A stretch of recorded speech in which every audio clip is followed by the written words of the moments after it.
Buenas noches, amigos del Búho. Bienvenidos a una nueva edición de Edición en Cuarentena.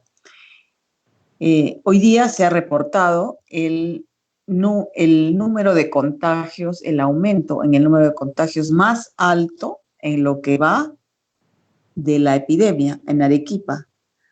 En las últimas 24 horas, según el reporte que ha dado el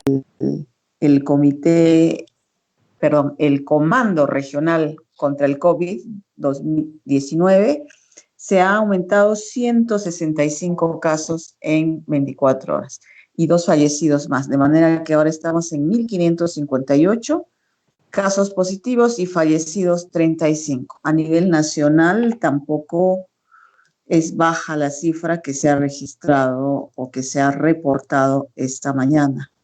A nivel nacional ya estamos en, me ayuda esto, un momentito, estamos en 80.604 casos, 2.267 fallecidos. Hoy día el ministro de Salud se ha manifestado, ha hablado y ha ratificado lo que dijo ayer el presidente de la República, que ya estamos en una meseta y que vamos a comenzar un descenso. Dice muy lento, puede durar meses en realidad, pero que ya habría una meseta.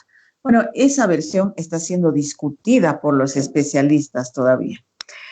Sobre cómo va el gremio médico justamente en estas circunstancias, vamos a hablar ahora con el doctor Javier Gutiérrez. Él es decano del Colegio Médico aquí en Arequipa y está con nosotros vía telefónica. Buenas noches, doctor Gutiérrez. Bienvenido al Búho. Ya, buenas noches, un gusto conversar con ustedes y a través de ustedes un saludo a toda la población de Arequipa y a todos los trabajadores de salud. Muy bien, doctor. Vamos directo entonces a la pregunta. ¿Cuál es el sentimiento del Colegio Médico? ¿En algún momento usted apoyó estos pedidos de renuncia del ministro de Salud por las expresiones que tuvo en relación a los médicos de Loreto, que ha aclarado, también el presidente ha puesto paños, nos acusan un exceso de sensibilidad de parte de los médicos? ¿Cuál es su posición? Bueno, miren, en realidad las expresiones del ministro solo ha sido la gota que rebalsó el vaso. Mire, ha habido varias quejas y denuncias. Usted está viendo ahora mismo, puede ver por televisión las quejas que hay de falta de equipos de protección personal.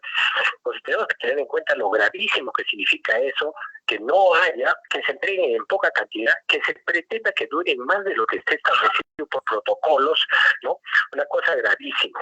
Segundo, el mantenimiento de autoridades a nivel nacional que han demostrado una total ineficiencia en su gestión hospitalaria y de las regiones en cuanto a salud, ¿no? Las pruebas rápidas que no se disponen en muchos sitios en la cantidad suficiente, quejas en hospitales que requieren los trabajadores para hacerse las pruebas rápidas, que no hay, ¿no? Y en diversas regiones está muy limitada. Entonces, no solo es un aspecto de las opiniones que he dicho, sino es una consecuencia de varias opiniones que se han ido dando. Entonces, este periodo de renuncia solo fue, como le digo y le repito, no la gota que rebalsó el vaso ante esas expresiones y que en ningún momento ha expresado sus disculpas, ¿no? Entonces, y el acuerdo nacional de los decanos del Colegio Médico a nivel nacional de forma unánime fue pedir su renuncia, ¿no? Ahora, poniéndonos del otro lado, ¿qué pasaría si efectivamente hubiera una renuncia? Usted sabe que no es una sola persona, sino son una serie de estamentos en un ministerio en un momento absolutamente crítico, porque eso sí coincidirá conmigo que creo que en la historia de la medicina peruana quizá no ha habido un momento, por lo menos en décadas, un momento así de crítico. Entonces, una renuncia implicaría otra vez partir de cero.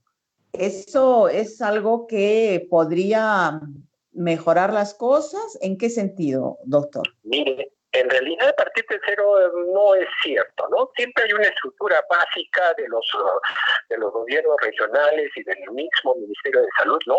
Que implica una continuidad en los cargos de diversos funcionarios, ¿no? Los que cambian son fundamentalmente los asesores y uno que otro viceministro, ¿no? Entonces la política en general... Los directores generales también. No necesariamente. No necesariamente. Sí, no necesariamente, pero sí los asesores y algún viceministro, ¿no? Y esta es una cosa que tenemos que dejarlo bien claro. Hay una expresión que la decimos mucho nosotros cuando trabajamos en los hospitales, ¿no? A veces no necesitamos directores ni directores regionales. ¿Por qué? Porque si ellos todos siguen funcionando igual, ¿no? Y la realidad es esa, ¿no? El manejo ineficiente, que usted puede comprobar lo que ha sucedido en Iquitos, que recién a raíz del escándalo del fallecimiento de varios médicos, trabajadores de salud como enfermeras, hasta una trabajadora de limpieza, ¿no? Entonces, recién el gobierno este fin de semana, a raíz del escándalo, ha comenzado a enviar aviones, ¿no? Con el apoyo de equipos de protección, medicamentos, oxígeno. ¿Por qué no lo hizo antes? ¿Acaso el problema recién ha salido, se ha producido este fin de semana? No, este problema ya se estaba produciendo desde hace tiempo y no se tomaba ninguna acción. Se mantenía autoridades que se han cambiado en Iquitos a raíz de su ineficiencia, ¿no? Pero no se trata solo después de cambiar autoridades, se tiene que cambiar todo el esquema de manejo, ¿no? Y dar prioridad a ciertas áreas. La prioridad acá es proteger a las personas que tienen que atendernos, ¿no? Y no se está dando esa prioridad, se está dando prioridad a más que todo a la propaganda, a la difusión, con contradicciones entre lo que dice el gobierno y lo que estamos viendo, ¿no? Entonces, mire, nos mantenemos nosotros en ese criterio. Es verdad que el presidente ha pedido una disculpa, ¿no? Pero que en realidad, pues, no es que se haya malinterpretado mal. La gestión está yendo por mal camino y las consecuencias las vamos a ir pagando poco a poco. Noten que en Lima estamos pasando más de los 80,000 contagiados, más de los 2,000 muertos, y estamos ya diciendo que estamos en la meseta, ya estamos mejorando, estamos saliendo de la epidemia. No podemos hablar de eso mientras no tengamos una curva ya, pues, evidentemente en declive, ¿no? Más o menos lo que está sucediendo aquí en Arequipa, que ha habido cierta pretensión que estamos yendo muy bien, cuando estamos notando que la cantidad de infectados está aumentando y la cantidad de fallecidos cada vez más fallecidos y más contaminados, ¿no? Sí, ahora, entonces, usted dice que esas expresiones que aparentemente solamente son la gota que rebasó el vaso, que ya hay más, no se trataría de esas declaraciones, porque efectivamente también fueron editadas, ¿no? No había un contexto detrás. Pero yo lo que quiero preguntar es, en todo caso, si usted o las personas que son críticas a esta gestión, ¿qué cambiarían fundamentalmente? Porque, a ver, no hay equipos de protección personal, parece que hay un desabastecimiento en realidad mundial, ¿no? O es que los tienen y no los distribuyen por ineficiencia. Las deficiencias que hay en Loreto y que efectivamente han provocado este colapso, como ha ocurrido también en Lambayeque, en Ucayali, en Piura, etcétera, también son históricas, ¿no? Entonces, ¿cómo se podría cambiar fundamentalmente, digamos, el rumbo, dar un golpe de timón? Mire, lo primero que tenemos que dar es proteger a todos los trabajadores. Entonces, hay muchas pymes que pueden trabajar y producir los equipos de protección personal y se han ofrecido, sin embargo, no se están haciendo las condiciones adecuadas y eso está haciendo que se demore, ¿no?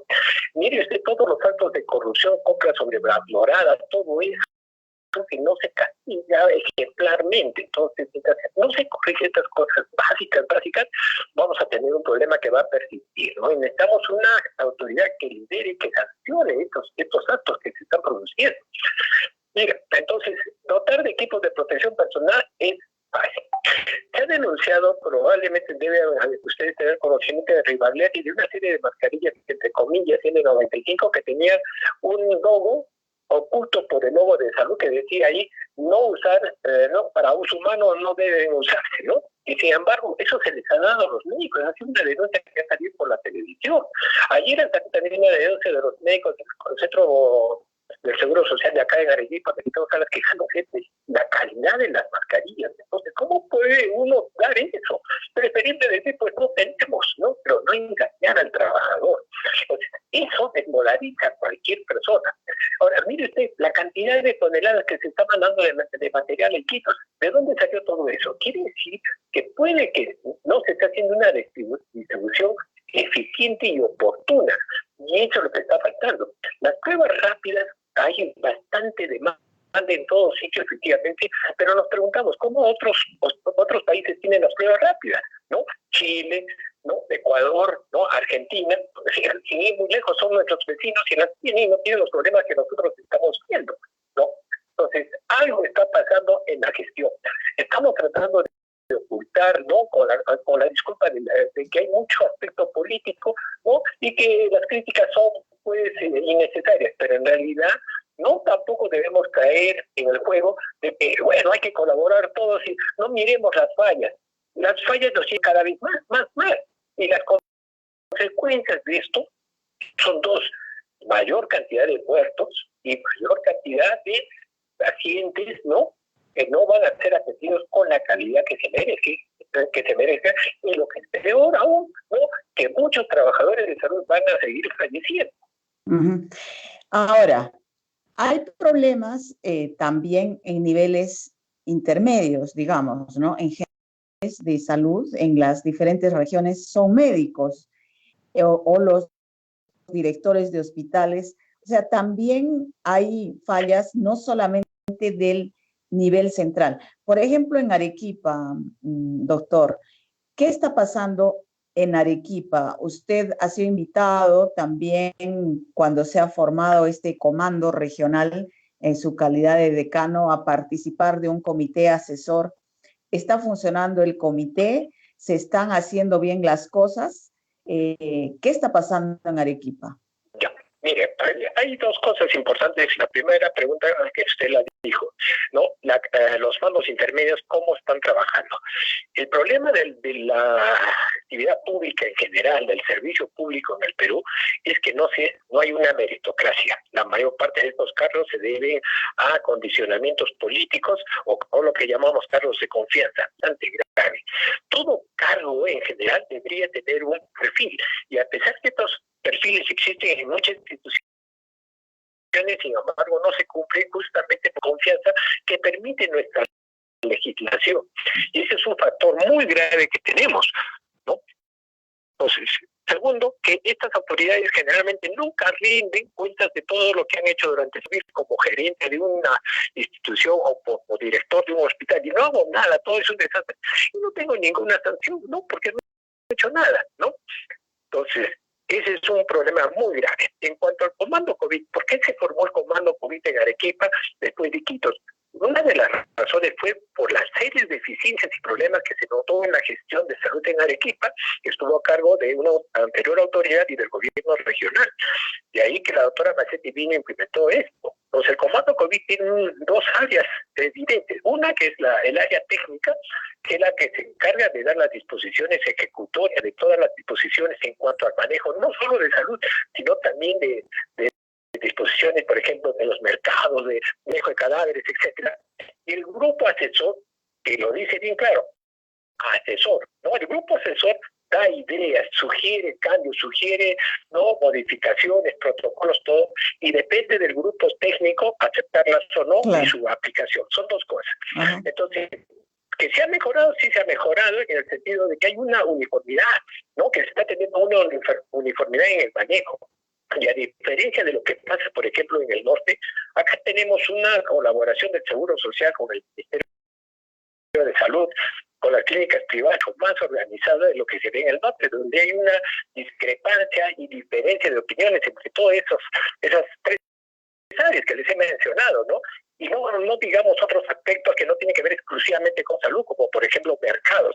Usted está viendo en Lima cómo es el problema de los mercados, donde absolutamente la mayor parte de trabajadores de ahí están contaminados. Acá, por ejemplo, una decisión del comando, y que yo comparto, a pesar de la oposición de muchos trabajadores de los mercados, es que se hayan cerrado estos mercados porque eran la principal fuente de contagio, y una de las causas de que tanto policía ya estaba enfermo también, ¿no? Entonces, hay evidentemente algunos cambios que han permitido prestar mejor a la epidemia. Pero ojo, el comando en este momento tampoco tiene una disponibilidad presupuestal para decir yo gasto en esto, porque acá viene el problema legal, que hasta este momento el gobierno regional todavía dispone del presupuesto y de muchas acciones. Y de allí que haya habido algunos problemas, ¿no? Por ejemplo, en los pobladores de Arequipa que estaban en Lima y que han sido trasladados a Arequipa, los primeros días no había dónde colocarlos, se quejaron de los hoteles, de la alimentación. Ustedes deben tener conocimiento de lo que ha sucedido el día de ayer en el centro de aislamiento de Cerro Juli, donde se han quejado las personas que han sido alojadas ahí de que no tienen las condiciones higiénicas, maltrato, incluso a una señorita tiene que desnudarse delante de gente, ¿no? O sea, cosas que no deberían pasar, pero eso no es responsabilidad del comando, es responsabilidad de la Gerencia Regional de Salud y del gobernador regional, ¿no? Entonces, tenemos todavía este problema acá, ¿no?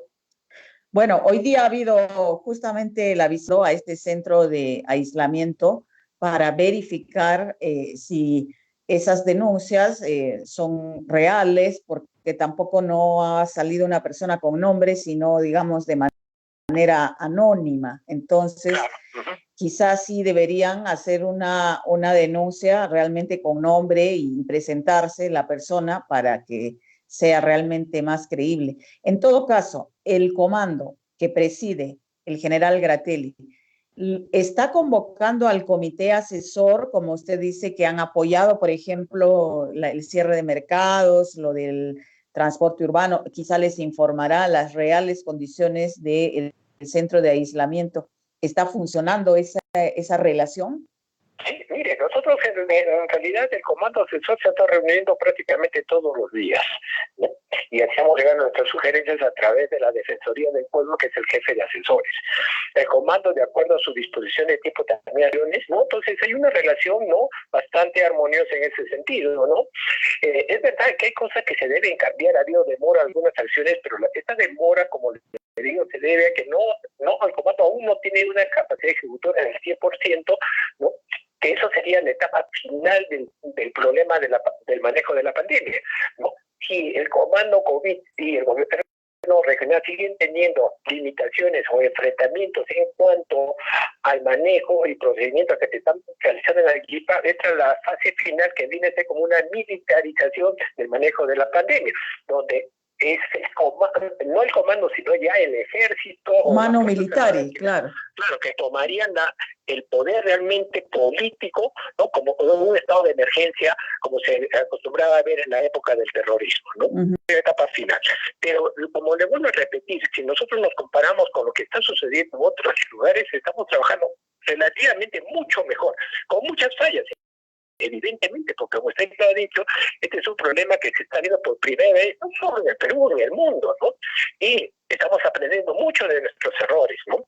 Pero hay que seguir trabajando, estamos poniendo todo el mundo, periodistas, entre ustedes también, o sea, uno de los que yo los felicito a ustedes, al dúo, publica muchas veces denuncias, ¿no?, que efectivamente son ciertas, como lo que ustedes pusieron de vestir un santo por otro santo a raíz de la negociación de las UCIs que ha habido en el Hospital General, ¿no? Entonces, me parece que eso es lo que tenemos que trabajar, decir las cosas como son, no engañarnos, porque al final cuando engañamos lo único que estamos haciendo es ocultar una realidad con las consecuencias sobre la población en general. Efectivamente. Bueno, y lo que yo le quería mencionar también es de que hay fallas estructurales también, ¿no? Una burocracia que está en la base de los hospitales, por ejemplo, porque los hospitales realmente, como yo mencionaba hace unos días, que tengo bastantes años en el periodismo y recuerdo haber titulado muchas veces Hospital Leonardo Delgado en coma, Hospital Goyeneche en cuidados intensivos, ese tipo de titulares del estado crítico, ¿no? De los hospitales en nuestra ciudad, no de este año, no de hace 2 años, no de hace 5 siquiera, sino de hace 15, 20 años, ¿no? Entonces, también le quiero preguntar con mucha sinceridad, ¿cuál es la responsabilidad de los médicos que han sido directores de hospitales, jefes de secciones, donde se ha producido, por ejemplo, la contaminación de tanto en Goyeneche como en Leonardo Delgado al inicio, ¿no? De esta epidemia, si ha habido descuidos, si también están instalados en un aparato administrativo, digamos, pesado e ineficiente. Recuerdo, por ejemplo, no estoy segura, pero cuando se quiso hacer un nuevo hospital Goyeneche fue el propio cuerpo médico que se opuso a ello, ¿no? A ese proyecto. Bueno, yo no sé si realmente tenían las razones o no, pero siempre ha habido estas pugnas que llevan a algunos a pensar que hay médicos politizados también. ¿Usted qué podría decirnos? Ya, mire usted, ¿no? Como usted lo ha dicho, ¿no? El problema de la gestión de los hospitales públicos no es de ahora. Esto viene desde el siglo pasado, donde se ha instalado una burocracia que vive de eso, ¿no? La prueba está de lo que ha dicho usted, la famosa apoyada que hizo el Hospital Goyeneche, porque no tenía equipo, no se tenía con qué trabajar, ¿no? Esta burocracia, ¿no? ¿Qué hace? Que se tenga que devolver parte de los presupuestos que se asignan a los hospitales, ¿no? Cada año, ¿no? Entonces, imagínese usted, como ministro de Salud, le reclaman más presupuesto y le están devolviendo el 40, 50, 60% del presupuesto porque no se ha efectuado el gasto. Entonces, casi no lo usan, ¿no? Y ese es un problema de la gestión pública del Perú, que lamentablemente con la regionalización, se haga porque los favores políticos, como usted lo ha dicho, se han hecho mucho más generales a muchos niveles, ¿no? Sube una autoridad y comienza a poner en todo el aparato público en distintos niveles a sus recomendados. Y sin ver si son adecuados con las capacitaciones adecuadas, ¿no? Y ese es un factor muy grave. El otro que usted ha dicho sobre un requisito para poder ser un funcionario en cuanto a un médico debería ser tener gerencia de salud, gerencia de administración hospitalaria, gerencia en gestión pública, o sea, maestrías en gerencia de gestión pública, MBA en administración, algunas de estas cosas, pues, pero no solo el simple hecho de tener los títulos tampoco garantiza competencias, tiene que demostrarlas, porque yo puedo tener un excelente currículum, sin embargo me ponen en un cargo y no hago absolutamente nada. ¿Y por qué no se hace nada? Porque es más fácil no hacer nada, no me meto en problemas, no hago nada y estoy feliz, gozando todo el tiempo que puedo de un sueldo. Es en muchos sitios, ¿no?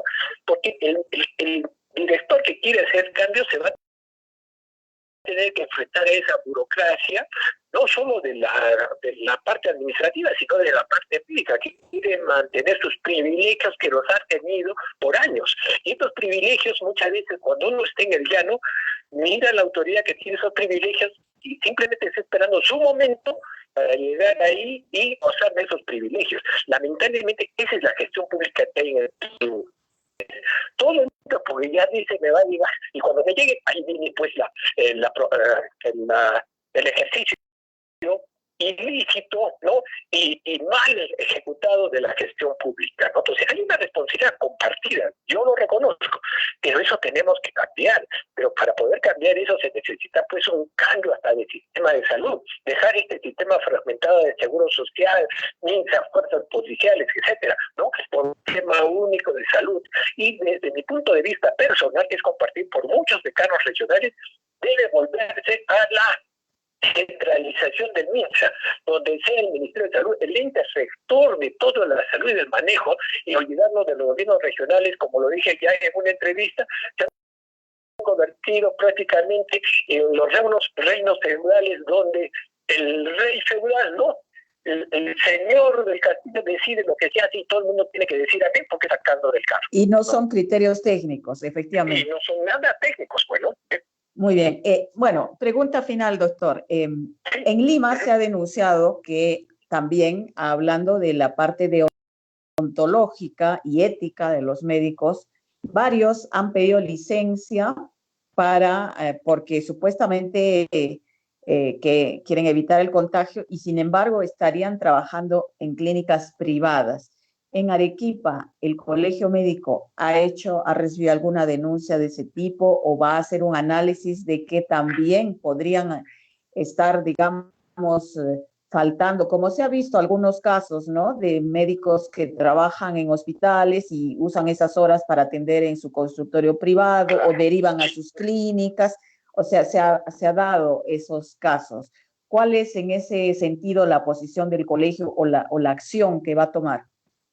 Miren, nosotros, por lo menos la Junta Directiva actual, comenzó a iniciar procesos éticos justamente por tratar de mejorar este aspecto a nivel de la región de Arequipa, ¿no? Pero le doy toda la razón a lo que usted ha dicho, y no solo es eso. Mire, hay médicos que se han jubilado de las guardias por la edad, justificando que yo no puedo hacer guardias, o sea, no hacen guardias ni en el Ministerio de Salud ni en el Seguro Social y están haciendo guardias en las clínicas. Y es una falta ética relativamente grave, ¿no? Algunos médicos, como usted lo ha mencionado también, ¿no?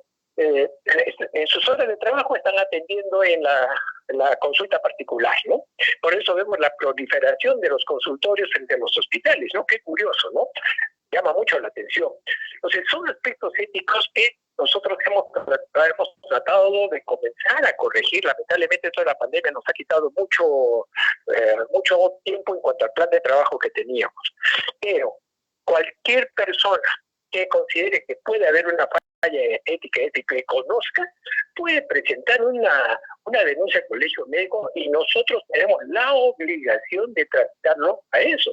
La anterior directiva tenía bastante movimiento de los comités de ética justamente por eso, ¿no? Por las denuncias que había de los pobladores, ¿no? Y se ha estado sancionando a diferencia de mejores gestiones donde siempre había un poco de temor a sancionar. La anterior directiva comenzaba a sancionar a muchos médicos. Y ojo, son personas que no se han vuelto enemigos personales de los decanos. Yo les cuento la experiencia personal. Yo he sido amenazado por un médico por continuar el proceso ético, por fallas éticas y deontológicas. Entonces, le doy toda la razón. No somos un gremio en el sentido, pues, de todos son perfectos, ¿no? Hay muchas fallas, ¿no? Y es que, lamentablemente, el médico no ha sido formado con estas competencias éticas desde su formación preuniversitaria, ¿no? Tampoco durante el periodo de entrenamiento universitario, y menos cuando ya está como especialista, ¿no? Ese es un problema muy grave, ¿no? Una cuestión que se repite mucho y que yo por ejemplo, a mis alumnos en la maestría, ¿no? Lo que no se aprende en la casa no lo enseña la universidad. Entonces son costumbres que las traen y la vocación de servir, que debe ser inherente al médico, que algunos colegas como una vocación de lucro, ¿no? Y ahí es una cosa muy grave, ¿no? En la profesión, no solo médica, sino en la mayoría de profesiones, ¿no? Muy bien, doctor.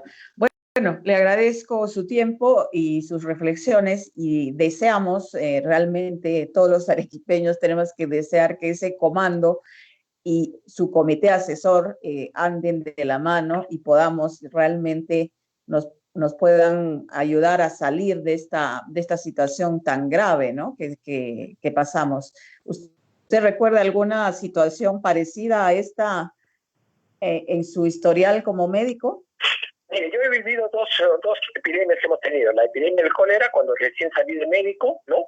Y que nos agarró también con cosas que no conocíamos, manejo, y que no había tampoco medicamentos, los pacientes se nos hacinaban en los hospitales, pero sin embargo todo el mundo, todos los trabajadores de salud pusieron, como se dice, ¿no?, el hombro y salimos adelante.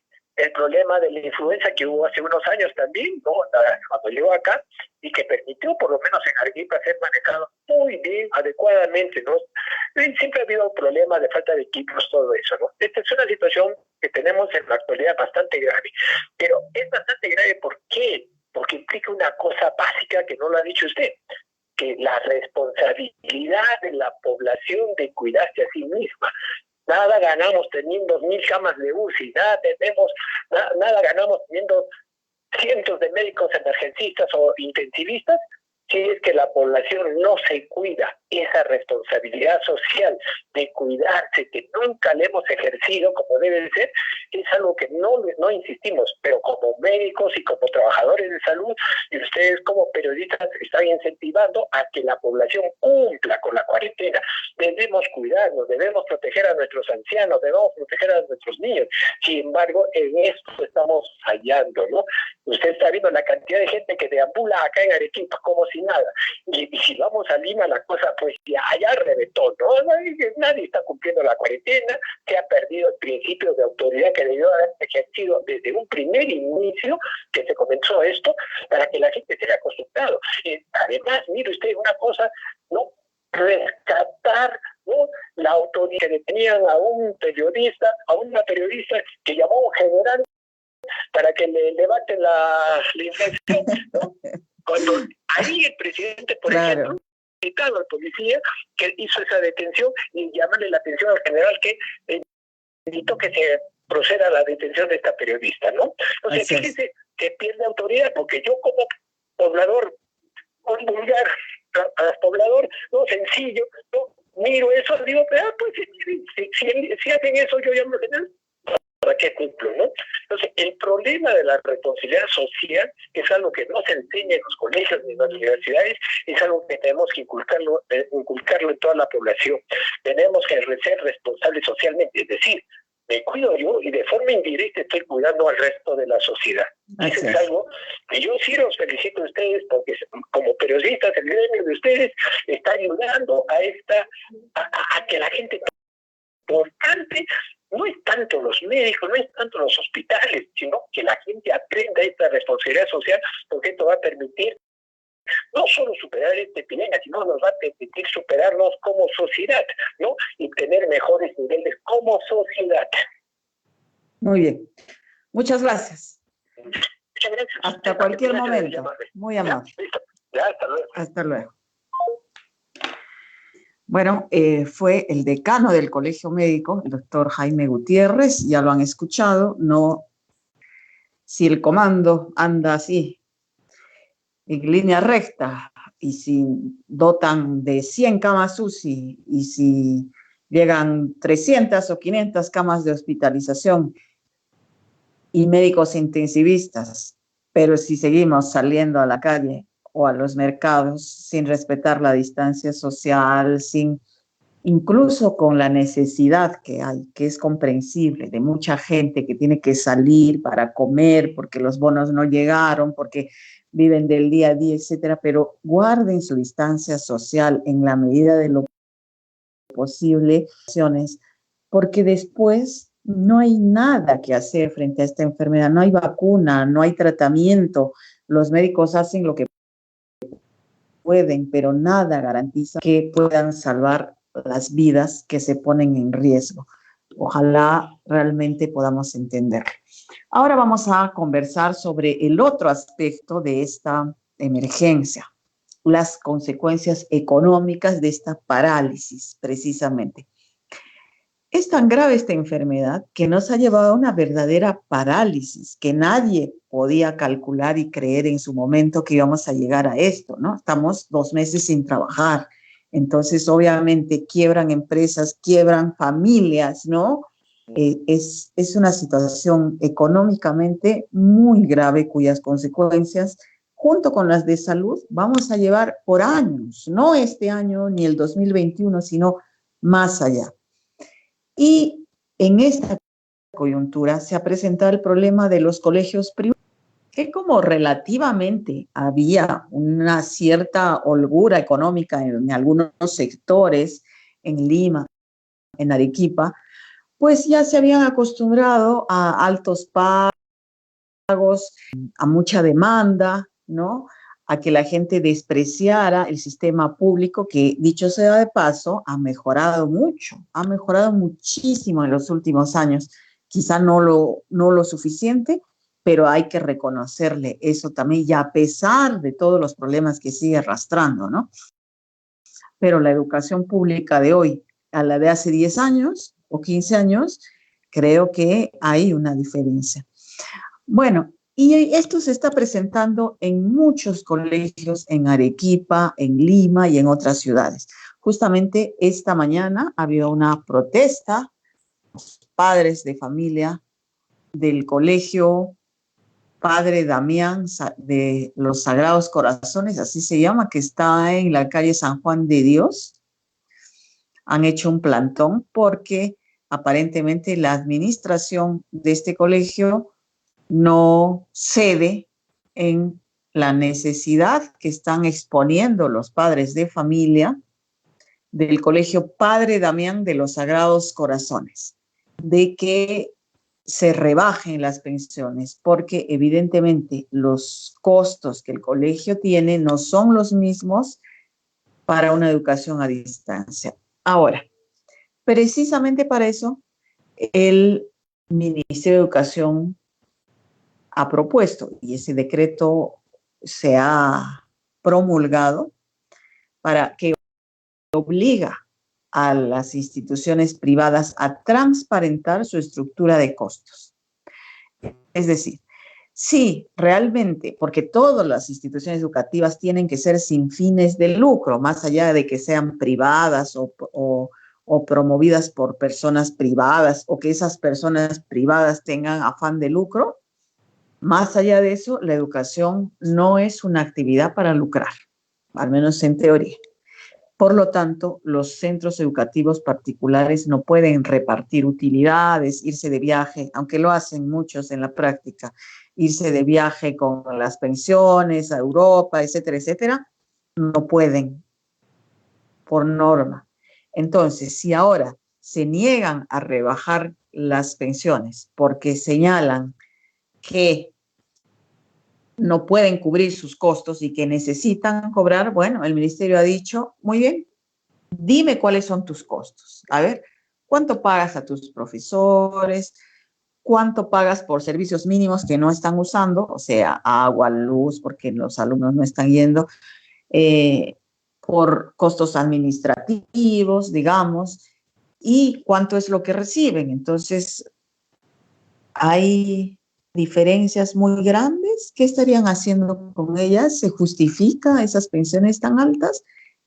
Es cierto que esta es una economía de mercado, pero hay dos cosas también que impiden que se lucre con la educación, en teoría. Y ahora es el momento que quizá en la práctica esto pase, ¿no? Que no se puede lucrar porque es una actividad que implica un derecho humano, que implica un derecho esencial, que implica el futuro de la nación, por lo tanto no puede estar sometida al mejor postor o a la capacidad económica de los padres únicamente, porque el que se educa es el niño y tiene derecho a una educación de calidad, por un lado.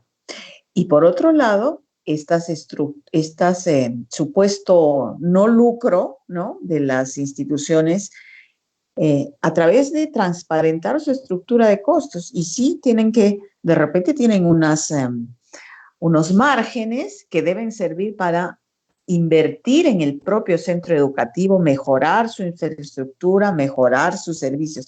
Pero en esta coyuntura de emergencia no pueden lucrar con ello. Bueno, teníamos acá agendado la posibilidad de conversar con uno de los padres de familia, el señor Jenner Torres Espinal. ¿Cuál es el número, por favor, que termina en? 08, sí. Ok. Bueno, tenemos otro dirigente acá también que nos había mandado su contacto para ver si podemos comunicarnos con él, a ver qué es lo que ha pasado después de esta protesta final Antón y exigiendo, porque la mayoría de centros educativos, dicho sea de paso, han rebajado 20%, 25%, y los padres realmente no pueden, muchos de ellos, afrontar este costo.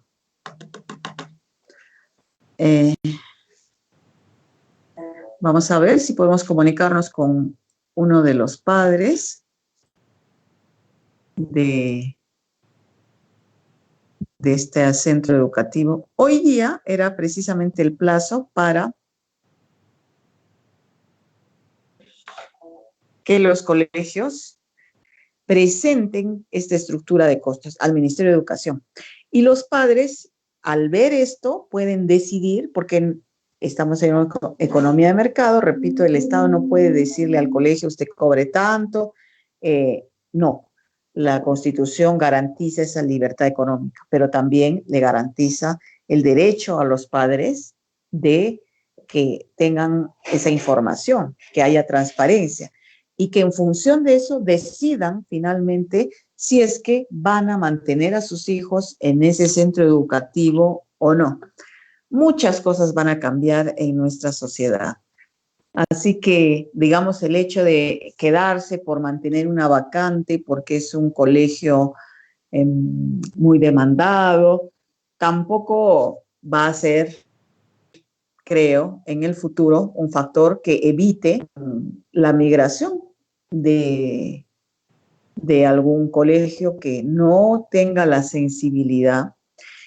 Y esto sorprende sobre todo, por ejemplo, en los colegios que son promovidos por congregaciones religiosas, cuyo objetivo, más allá de que la educación no puede ser objeto de lucro, supuestamente es espiritual, de difundir la religión, y la religión habla de principios de solidaridad, de humildad, de hermandad, de amor al prójimo, etcétera. Entonces, ¿cómo sería posible que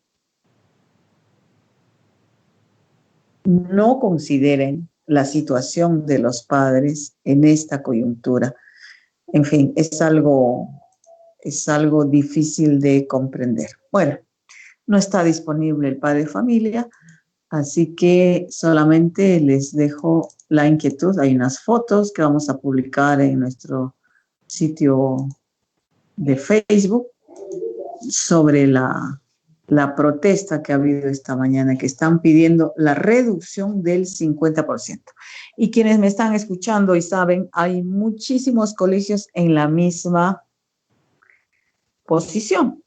El Colegio de las Esclavas del Sagrado Corazón, esta mañana también ha habido un plantón de los padres de familia en ese colegio porque solamente les quieren reducir el 25% o el 30% en el mes de marzo y partecita en abril, pero pretenden cobrar lo mismo durante el resto del año.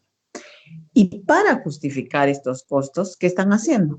Poner 4 o 5 horas de clases seguidas, los niños sentados frente a una pantalla que puede dañarles la vista, les impide hacer ejercicio o los lleva a un sedentarismo indeseable para los niños. Y en muchos casos las clases no están siendo bien preparadas desde un punto de vista pedagógico para las circunstancias que vivimos, para la edad de los niños ahora se ven obligados a estar frente a una pantalla durante 4, 5, 6 horas tratando de hacer la currícula entera. Yo creo que no va por ahí, en fin. Bueno, amigos, ahora, antes de despedirnos y dejarles esas reflexiones, vamos a ver cuál ha sido el resultado de nuestra encuesta.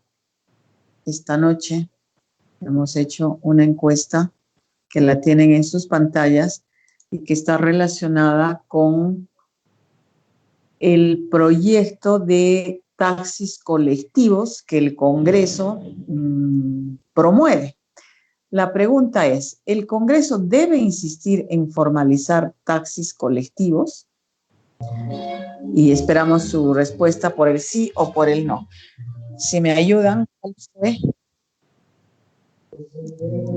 sí, 33%.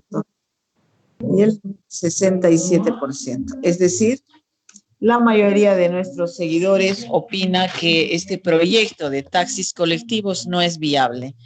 Y no es viable Yo pienso por una razón muy sencilla, no garantiza la distancia social, no garantiza el riesgo de evitar el riesgo de contagio. Por lo tanto, aparentemente no va a prosperar. Mañana vamos a tratar de hablar con los taxistas locales también para ver cuál es su posición, cómo están pensando retomar actividades, cuál ha sido el impacto en su labor y en su modo de vida y en su modo de sustento de esto. Y si a partir de ahora va a ser posible que existan los taxistas informales o ya tendrán que ponerse. Muy bien, amigos. Les agradezco mucho su atención. Nos reencontramos mañana como siempre. Que tengan muy buenas noches.